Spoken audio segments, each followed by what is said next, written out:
What's going on, everybody? Welcome back to another episode of the single player Let's Play series. So, this episode, I've got a couple of things that I kind of want to get done, because as you know, last episode we got the factory basement built up, and it looks pretty good. There's plenty of room there, so if we wanted to, for example, what I'm kind of envisioning is that right here in the center of this room is where our ME controller is going to go, and it'll be a nice, decently big multi-block that will have wiring going in a couple of different directions, and it can be, I was thinking maybe a 3 by 3 by 3 centered, so that it would essentially be floating, but with like power and structure, and it would look good. It would be a nice floating, not like a tacky floating. The problem with that, though, is, well, I made a couple of changes to the ME controller a long time ago, and I forgot. And, yeah. So, we have to get some stuff going first. And, so, it's actually not as bad as it looks. It looks terrible. It's not terrible. It's just not great. So, we need these vibrant alloy ingots or enderium. Either one of these, you know, the idea is you're going to need an ender ingot of some variety. And it's not really all that terrible to make enderium. If I recall correctly, enderium blend is pulverized platinum and pulverized lead and resonant ender. But in my opinion, I feel like the vibrant alloy is one of the easier recipes that we can just kind of set and forget. So this will just be these three in our alloy smelter. So why don't we get... Let me think about it. So if we do a 3 by 3 by 3 for the controller and it's hollow, it's going to be 8, 16, 17, 18, 19, 20. Well, we're going to need 20 of these ME controller blocks. There's no really particularly good reason. I just always like going big and crazy with my ME networks, and I haven't had one in a Let's Play series, I think, ever, or if I have, it's been a long time. So yeah, we're going to want 20 of these, which means we're going to want 80 vibrant alloy. So that's not as bad as it sounds like. It's not that bad. That's just a stack and 16 of a bunch of stuff. So we'll grab a stack and 16 of all of these, and we're going to just let those smelt. And I've been ender pearl working for a little while, so that's going to hurt our ender pearl supply a decent bit, but we'll live. But yeah, I've been working at getting ender pearls for quite a while. That's why every time there's a new moon, it's like, oh, I'm going to go mining. Be right back. So what we're going to do is we're going to grab a chest, and we're going to set this guy up to input-output from the top. That way,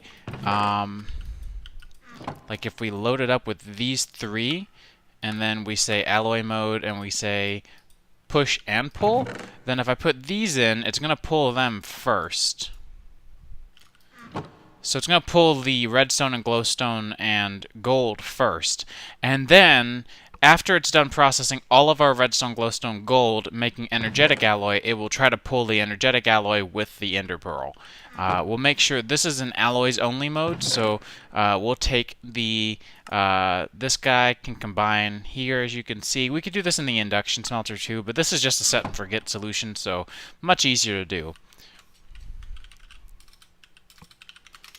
So if we're looking at 20 of these, then we're going to need some engineering processors, which I'll get into how to make those later.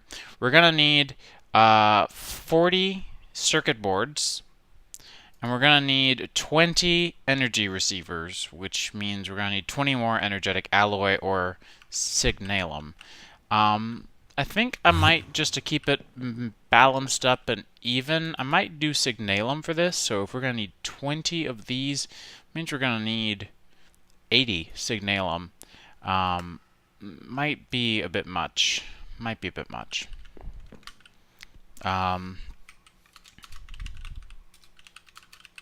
Let's look at signalum blend. Signalum. I don't ever know how to pronounce it. So our options for making the blend are just by crafting. Dang, that's actually really disappointing. I bet there's an easier way of doing that, though. So if you recall, somewhere over here I might have a tank. Nope, I don't. Okay, so we're going to make ourselves a portable tank. This is going to simplify this a decent bit. Portable tanks are very straightforward. It's just some glass and some of these. One of these, one of these. Whoops, not two, just one. Come on. There we go. So now we can come over here and make that and that.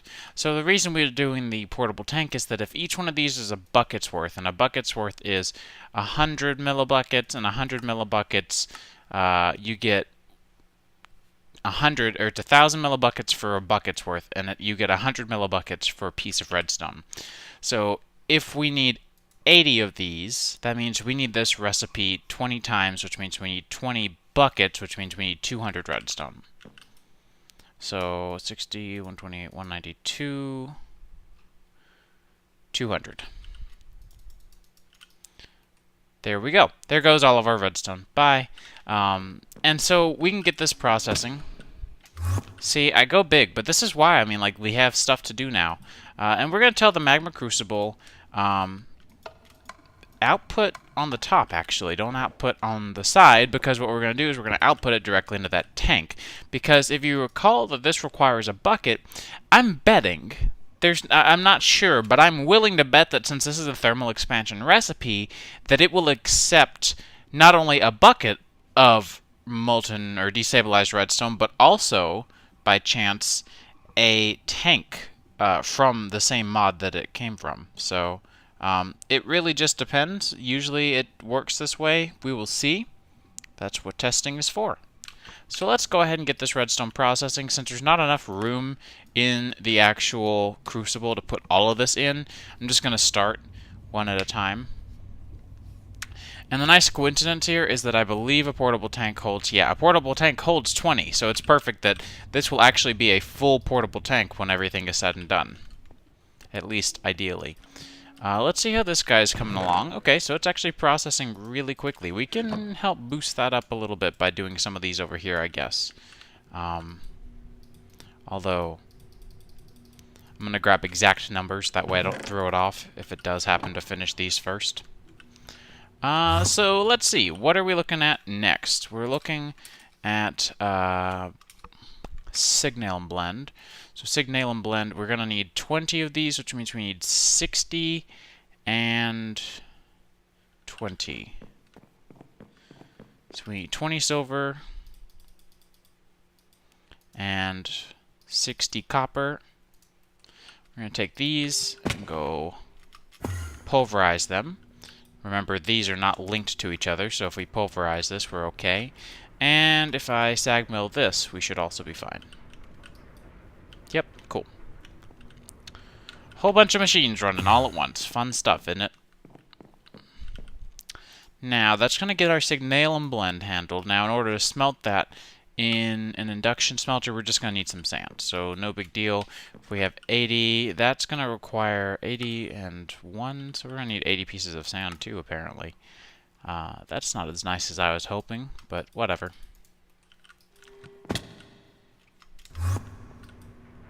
And that's working away there. Alrighty, so the last piece of the puzzle here is we also need 40 circuit boards.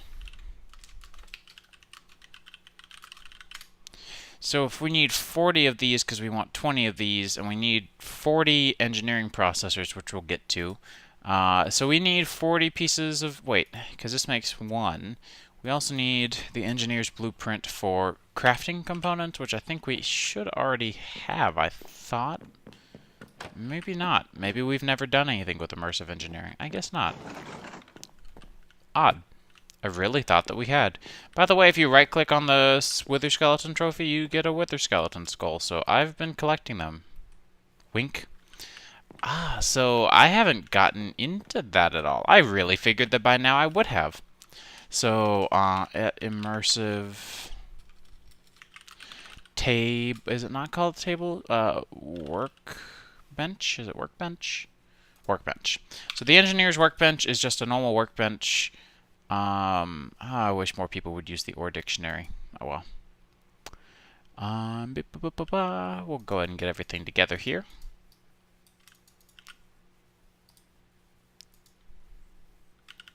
Do I happen to have a treated wood fence? Does not appear so.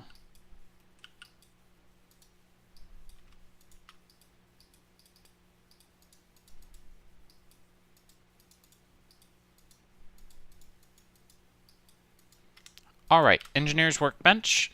This guy is pretty cool because it goes the wrong way. There we go. This guy's pretty cool because you put in any variety of blueprints, and there's 5 of them, and you put in any of these and it will show you how to make them. So these are actually not as miserable as they may look. So these blueprints, it's 3 lapis, 3 paper, iron, aluminum, and copper. Alright, so let's grab iron, aluminum, copper. Gonna put the sticks in here. Oh, I already had the sticks. Whoops. Those go here, here. This chest is getting full, or crate is getting full. This is part of why I'm looking very thoroughly into my other options. So we have those. We needed 3 lapis, or any blue dye, but lapis is what I've got the most of, and 3 pieces of paper. And it's this one. This gets us our crafting components. And so now, this is what I like, is instead of having to do a crafting recipe, you can just put the materials in here and it'll tell you how to get the outputs.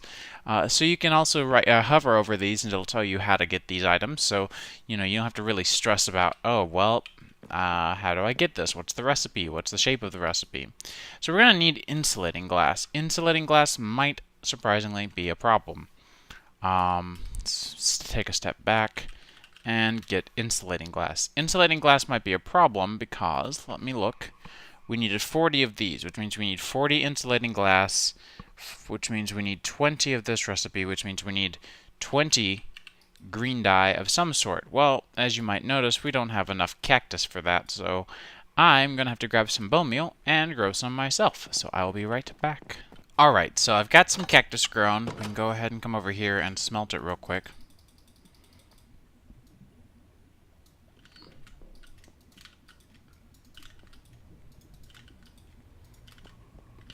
And at this point, we can start to kind of clean up a couple of things here. I'm going to guess it's going in here. I actually have no idea where the cactus green is going. Oh, I actually already have insulating glass too, so that helps. I forgot that I ever made that. Where is my cactus going? Oh, it's going in here for some reason. Probably because the bone meal is in here. Well, we don't actually need all 20 of this anyways, so we only needed 3. Whoops. And then we need 6 pieces of iron to go do stuff with, and then 6 pieces of glass.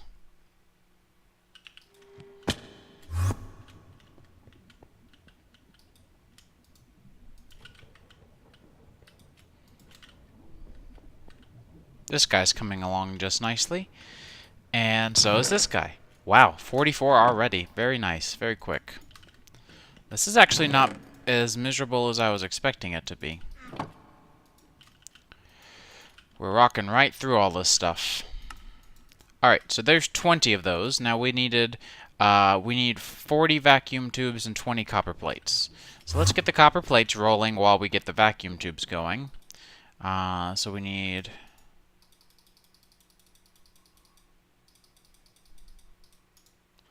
20 of those. I don't know why I didn't just have that stack.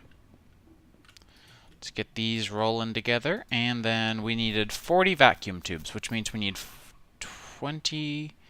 well, if we need 40 vacuum tubes, means we need 14 of this recipe. So we need 14 nickel plate, copper wire, etc.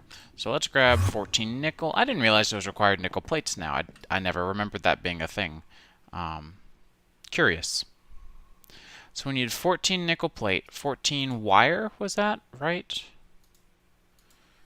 Come on, 14 copper wire, 14 glass, 14 redstone. Okay, this is not bad at all.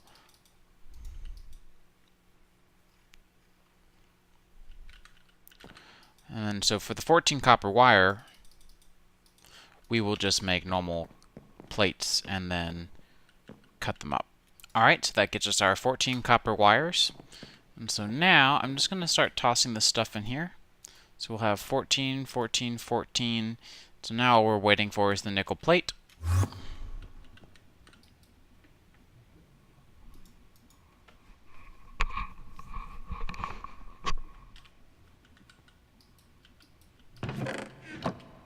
And it looks like all of this stuff is done, so that's pretty great.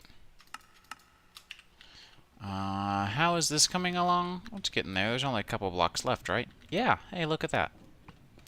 And this is done. We can go ahead and put those plates back in there for the actual rest of it. So that gets us 42, which we only needed 40, which is fine. And so now the last piece we're waiting for is the copper plates to finish. You know what? I'm tired of waiting on these, so while we wait, I'm going to craft some more stuff, which is really easy to make. That's going to make my day so much better. Let's see. Augment. It's the auxiliary reception coil. I want 3 of these. I'm so tired of waiting on these to finish processing. So I'm just going to toss this in here. These will help me help the machines run faster.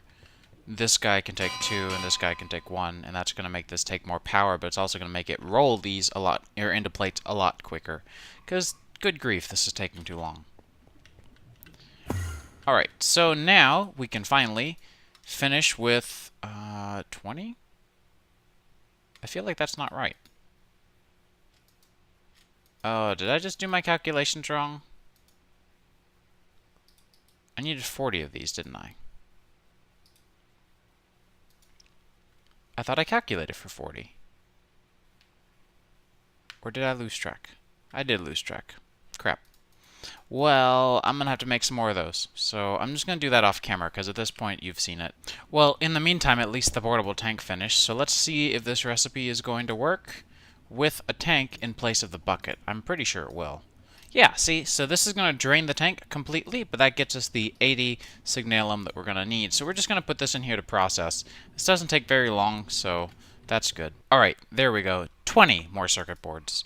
That's the right number of circuit boards. Finally, make sure that's, you know, correct and clear, and we're all good there.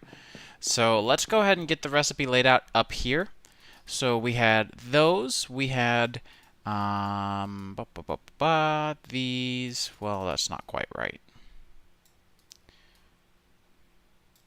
Now, we're still missing a bunch of stuff. What else are we missing? We wanted 20 of these, 20 of these. So, we need to start with Flux crystals. So we're going to need 20 Flux crystals and 20 times 4. So we need 80 quartz glass. Quartz glass is actually not that bad. Let me go ahead and clean up some of my searches here. So we need quartz glass. And we need, well, that's it, because the other one I know how to make.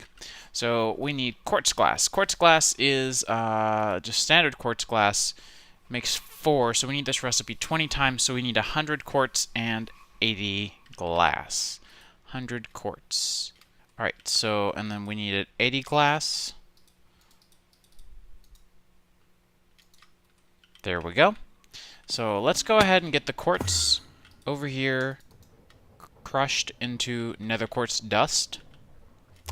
And, oh, and you know what? This is done now. We also got some slag from that, so I guess that's nice. It's not particularly useful for a resource, but it's something. So we can save those for just a minute from now. And now we need to work on, the last part we need to work on is Flux crystals. So if we need 20 Flux crystals, it means we're going to need 10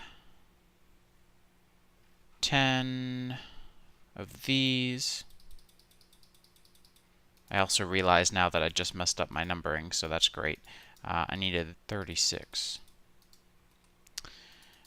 10 of those, and we need 10 pieces of redstone. Dang it, I keep on picking up the... There we go. Alright, so that gets us 20 flux crystals, and we'll just leave that there. So, now we should be pretty close to good. Let's just run over here and see. Alright, that's done with the first batch. Oh, and that's actually getting me a little bit of an excess. So the reason I designed the recipe this way is because I wanted it to be slightly strugglesome, like it is now, as you can see. So these energy acceptors are how you can start a low-tier network if you wanted to. However, I don't. You can do this, or you can skip it. So that's kind of why I designed it the way that I did, was just so that it didn't have to be the one way that it usually is. Also, just a fun, interesting thing, I just now noticed, I literally haven't until now, you see the Ender IO logo in the shadowing here? That's really strange and kind of creepy. I wonder if it happens on all of the Ender IO machines? Because it doesn't do it to every inventory, it's just the Ender IO machines it looks like that it does that to. That's really creepy. Cool. Alright, so that gets us everything we need there. So I think we should be in the right condition to get 100 of these. And boom, that's 20 energy acceptors. Normally, no one in their right mind needs 20 of them, and we don't need 20 of them per se, but we've got them anyways. Alright, so we're getting there. The last piece of this puzzle is the most frustrating, and yeah, that should come to no surprise to some of you. So, the last piece of this puzzle is the engineering processor, which means we're going to need an inscriber. And patience. So, I'm going to grab... We have these inscriber presses, right? So they're not that bad. And we're going to need some silicone. We're going to need... let's see, we're going to need 40 pieces of silicone. I don't think I actually have... Oh, I do. Good. We're going to grab some item conduits. We're going to grab some flux ducts. We are going to grab a few things, because this is going to suck unless I automate it some. So we're going to look around. Somewhere I know I've got to have an extra filter somewhere. If I don't, that's okay, I guess. Okay, all I have is this existing item filter. Well, that doesn't really help. Alright, so we're going to look at Ender filter, and we're going to get a filter or 3. Probably just 3. So let's go ahead and get that going. Come down here and make paper. And so the filter is these filters are going to help because I really want to automate this process. Not automating this process makes it a miserable process. So you absolutely would like to, if you in any way can, automate the process. We're going to need 3 or 4. We're going to grab 4. I think we might need 4 filters. We're going to need these conduits, and of course we still need to get an inscriber. So the inscriber is going to be 2 sticky pistons, 5 iron, and another one of those flux crystals. So we're going to have to deal with that hassle again. That's not fun. Boom. Easy peasy, right? Wrong. We're not done yet. So this is where the terror begins. We're going to set it up over here for now, just completely temporary. You know, normally I do nice builds. This ain't going to be a nice build, but this is not going to be the final build either. We're going to work on this much, much later. And by much, much later, I mean probably in a couple episodes, 2 or 3. But not right now. So we're going to just provide some power to it. It does take RF or AE power. Whatever you choose does not matter. It is not biased. So we're just going to go with RF because it works. I think it even takes IC2 power, so fun stuff. So we're going to have to pipe in our power to the back of this block because we need all 3 sides. Why do we need all 3 sides, you might ask? Because the nincompoop who designed this had to make it as difficult as possible. So we might need another filter too, thinking about it now, but I'm not terribly concerned yet. This is why I dislike the inscriber, and I'm not gonna hate on it that much. I like that it takes this much effort. I dislike that there's not an easier solution. So we have this interface, no problem.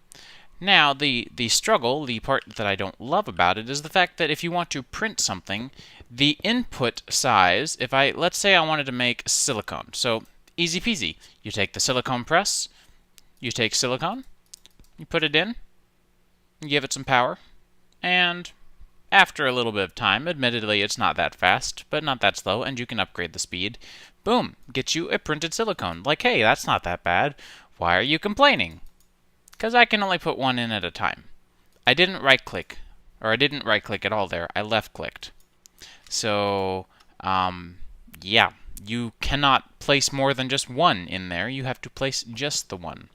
So this is why I don't like it, is because now if I want to make all of these in a way that is not going to give me a migraine, I need to automate it with probably Ender IO would be the easiest way because it allows you to input and extract from the same side. Because, oddly enough, you input and extract on the same side. So you input into this middle slot on the side, and you extract from the middle slot on the side. So this is why I'm not crazy for it. So we can start by extracting on a whitelist just to make this easy for ourselves.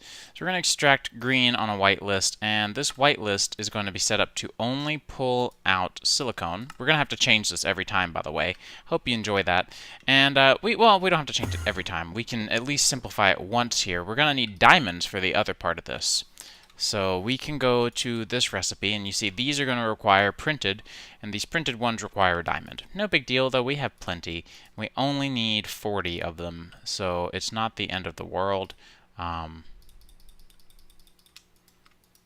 See, I mean, that doesn't really hurt that bad. We still have lots of diamonds. What does suck is that we have to wait a long time. This is not going to be quick.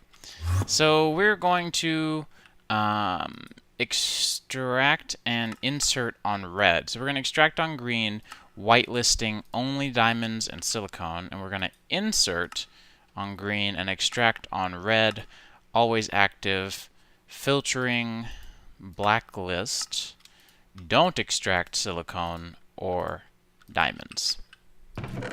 So now you notice that silicone did go in there, and if I put silicone in here, it's going to extract one at a time. Did I forget? Always active, and we want this to be always active. So there, this is automated for just this one thing. So keep in mind that this press is only going to make us silicone. If we want to make that diamond-based one, this one here, we're going to need to switch out the presses to the inscriber engineering press, which is the engineering press, calculation press, logic press, and silicone press.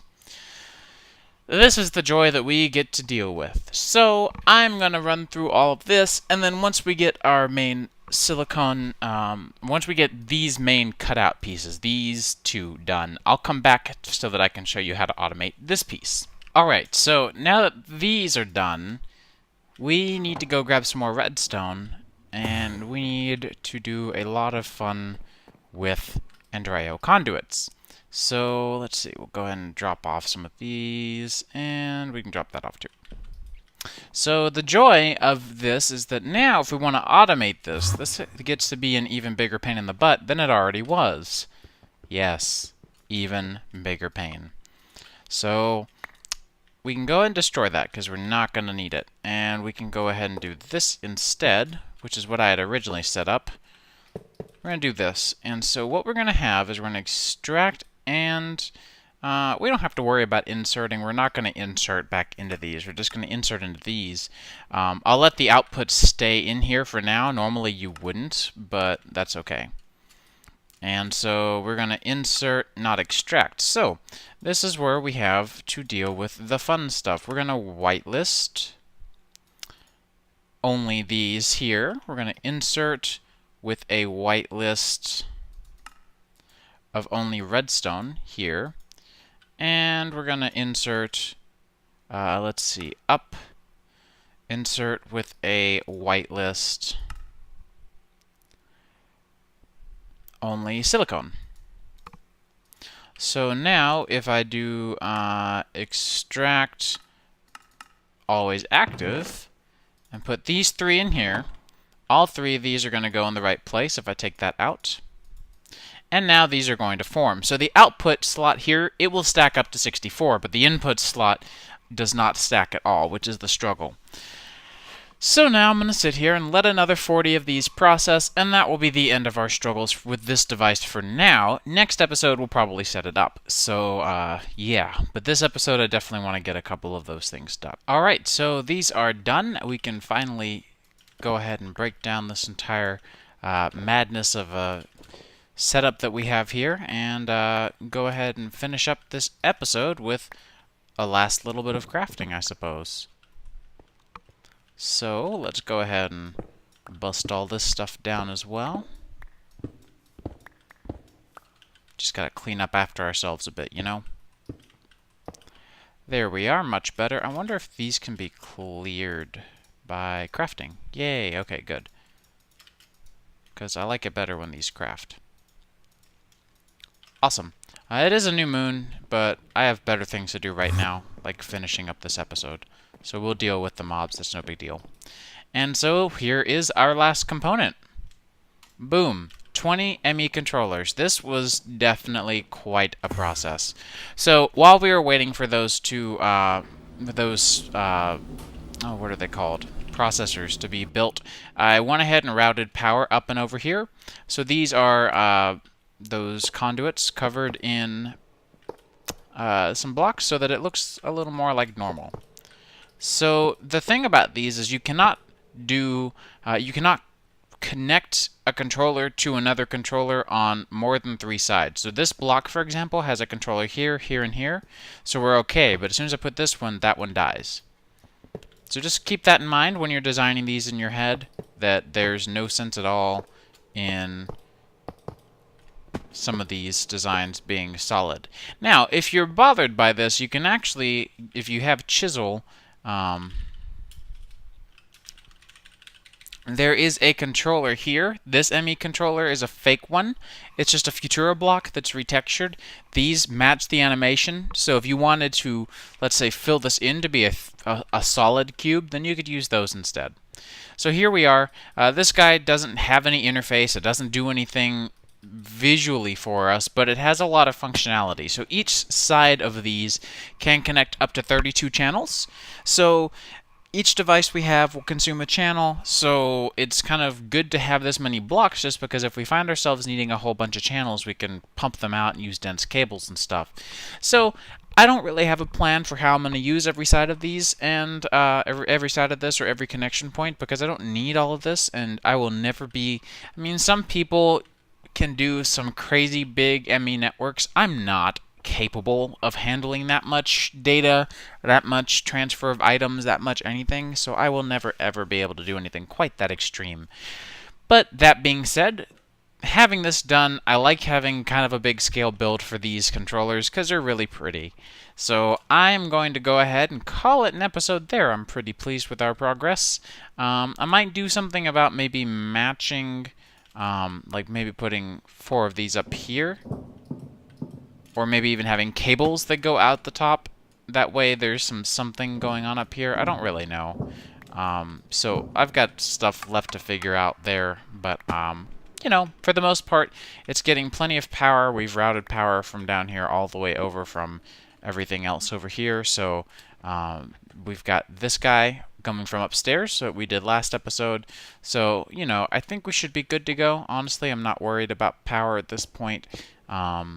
We'll see in the future how that continues on, but anyway, I'm pretty happy, so I will see you guys in the next episode where we're actually going to do something with this now that we have it built up. So stay tuned until then, and I'll see you in the next one.